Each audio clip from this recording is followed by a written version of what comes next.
নির্বাচন কমিশনার আব্দুর রহমান এল মাসুদ বলেছেন, স্থানীয় সরকার নয়, আগে জাতীয় সংসদ নির্বাচন নিয়ে ভাবছে কমিশন। যাতে আগামী জাতীয় সংসদ নির্বাচন কোনোভাবেই প্রশ্নবিদ্ধ না হয় সেদিকে লক্ষ্য রেখেই কাজ করছে কমিশন। সকালে বরিশাল আঞ্চলিক নির্বাচন কর্মকর্তার কার্যালয়ে এক সভায় তিনি এসব কথা বলেন।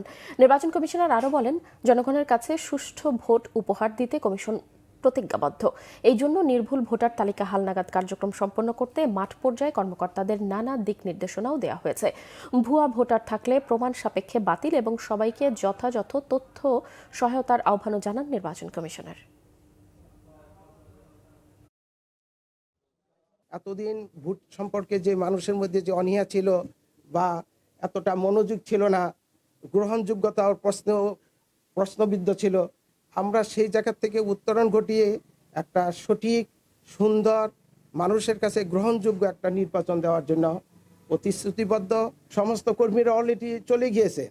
তারা দেখবেন যে ফিকটিশাস অর্থাৎ ভুয়া ভোটার আছে কিনা। রোহিঙ্গা থেকে ভিন্ন দেশি কোনো নাগরিক যাতে ভোটার না আসতে পারেন তার একটা ব্যবস্থা করা। এই জন্য প্রায় গত পরশু থেকে প্রায় 30,000 তথ্য সংগ্রহকারী সমস্ত বাংলাদেশে ছড়িয়ে পড়েছেন। তারা কাজে দূর টু দূর তারা যাবেন এবং এটা আগামী মাসের 3 তারিখ পর্যন্ত চলবে।